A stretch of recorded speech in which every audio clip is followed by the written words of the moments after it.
अस्सलाम वालेकुम फ्रेंड्स, क्या हाल है आप सबकी। उम्मीद करती हूँ सब खैरियत से होंगे। मैं भी अल्हम्दुलिल्लाह बिल्कुल ठीक ठाक हूँ।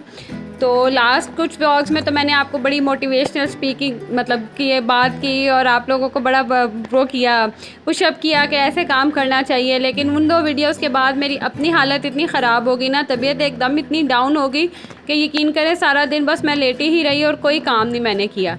तो अब यहाँ पे तकरीबन शाम का टाइम था, 6 साढ़े 6 हो रहे थे। मैंने कहा नहीं बंदिया हूँ उठ जाते, काम थोड़ा कर ले, क्योंकि ज़ाहिर है आप जितना मर्ज़ी बीमार हो जाएं, जैसे मर्ज़ी हो जाएं, लेकिन बच्चों के लिए और घर के कामों के लिए आपको उठना ही पड़ता है। तो आपको मेरे इर्द गिर्द जो है ना वो थोड़ा बहुत मैस तो नज़र आ ही रहा होगा, तो प्लीज़ आपने ना इसको अवॉइड करना है। तो यहाँ पे ना फिर मैं उठी, मैंने कहा चले अब बर्तन वगैरह काफ़ी इकट्ठे हुए हैं, मैं इनको वॉश कर लेती हूँ और खाना बना लेती हूँ। क्योंकि पहले ये था कि बाहर से मंगवा लूँगी, लेकिन बाहर से भी मंगवा लो फिर बच्चे खाते हैं नहीं खाते, और आपको पता है कि किस तरह की चीज़ आती है। और मैं ना हमारे घर में कम ही आता है, बाहर से ज़्यादा घर में ही बनाया जाता है। तो फिर ज़्यादा तो कुछ नहीं, मैंने कहा चलो दाल चावल बना लेती हूँ, एक तो फटाफट से भी बन जाएंगे और बच्चे भी जो है ना बड़े शौक़ से खा लेते हैं। तो फिर मैंने यहाँ पे बर्तन जो धोए थे उनको समेट रही हूँ और साथ ही फिर मैंने बेटे से मंगवा लिया। मैंने कहा फटाफट से ना बस दाल चावल ले आ, मैं वही बना लेती हूँ, ताकि एक रोटियाँ बनाने की भी टेंशन नहीं होगी और चावल होंगे तो बच्चे बड़े शौक़ से खा लेंगे।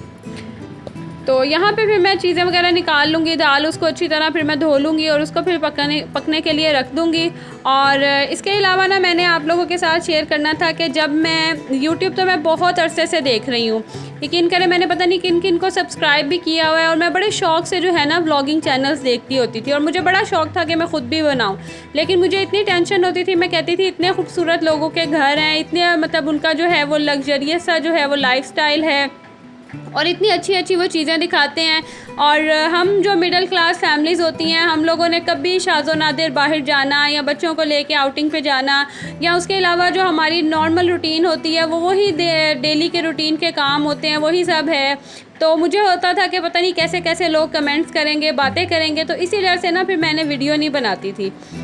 लेकिन उसके बाद मुझे शौक़ इतना था तो मैंने कहा चले कुछ नहीं, देखा जाएगा क्या है, रियलिटी भी लोगों को दिखानी चाहिए। हर चीज़ जो है वो लग्जरियस नहीं होती है।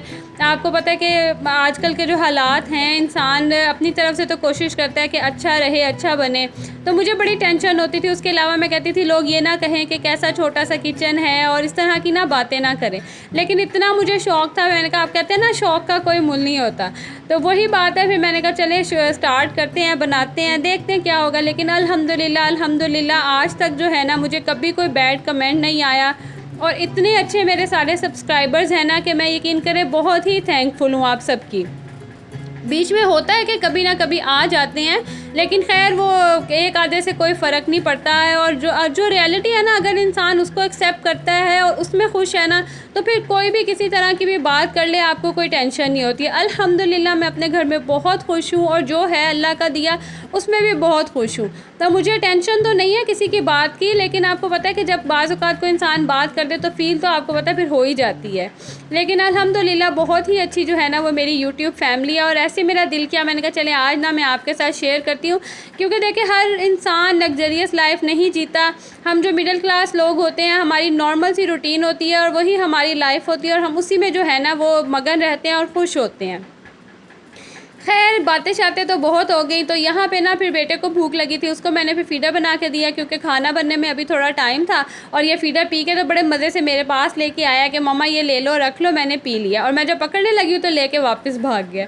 माशाल्लाह इतना शरारती होता जा रहा ना, और इतना शरारतें करता है, मैं आपको क्या बताऊँ। खैर यहाँ पे फिर मैंने दाल को तो पकने के लिए रख दिया था, और जब मैंने दाल पर रखी ना तो मैंने देखा कि मिर्चें जो है वो भी ख़त्म हुई। फिर बच्चों को मैंने दोबारा से भेजा, वो भी मिर्चें लेने गए थे और वो बाद में फिर मैंने शामिल की। और उतनी देर में मैंने कहा चले चावल हैं, इनको भी फिर मैं फटाफट बना लेती हूँ। और दाल हो और साथ सलाद ना हो, ऐसा कैसे हो सकता है।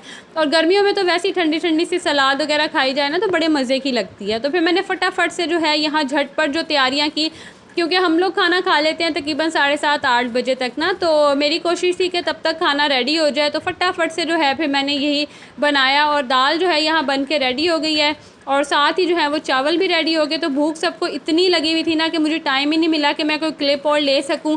तो बस ये मैं जब अपनी प्लेट डाल रही थी बच्चों को खिलाने के बाद भी मैंने यही छोटा सा जो है ना वो क्लिप लिया था।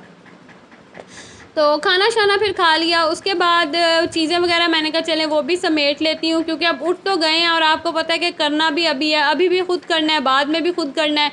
तो हम हाउसवाइफ्स की मदर्स की कोशिश यही होती है कि थोड़ा थोड़ा सा भी करते जाए ना काम, तो टेंशन जो है ना हमारी ख़त्म हो जाती है। तो बर्तन जो पड़े हुए थे खाना खाने के बाद, जो डिनर के बर्तन थे, मैंने कहा इनको भी ना मैं धो के ही रखती हूँ, क्योंकि अगर ये पड़े रहे तो फिर सुबह नाश्ते के भी बर्तन मिलके ना अच्छे खासे हो जाएंगे और वो फिर ना मेरे से धोए नहीं जाने हैं और डबल काम हो जाना है।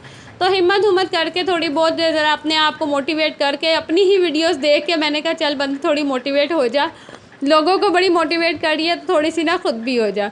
तो मुझे अपनी सिचुएशन पे इतनी हंसी आ रही थी ना, मैंने कहा देखो ज़रा इंसान जो है वो सोचता कुछ है और मैंने भी कुछ का कुछ सोचा था। मैंने कहा और ऐसी वीडियोस बनाऊंगी, लेकिन तबीयत ने कहा नहीं है अभी थोड़ा सा ना सुकून कर लो। खैर यहाँ पे बर्तन भी सारे धुल गए हैं, पतीलियाँ भी मैंने धो ली हैं। उसके बाद फिर सिंक को भी अच्छी तरह से नीट कर लूँगी, तो किचन का जो काम है ना वो मेरा यहाँ पे डन हो जाएगा। कोशिश मैंने यही की थी कि थोड़ा बहुत झाड़ू वगैरह भी लगा के ना मैं चीज़ें समेट लूँ, क्योंकि ज़ाहिर है आपको पता है कि बच्चे सब ज़मीन पे सोते हैं, तो साफ़ हो जाए तो टेंशन नहीं होती है कि कोई चीज़ मतलब गंद वगैरह ना पड़ा हो ना।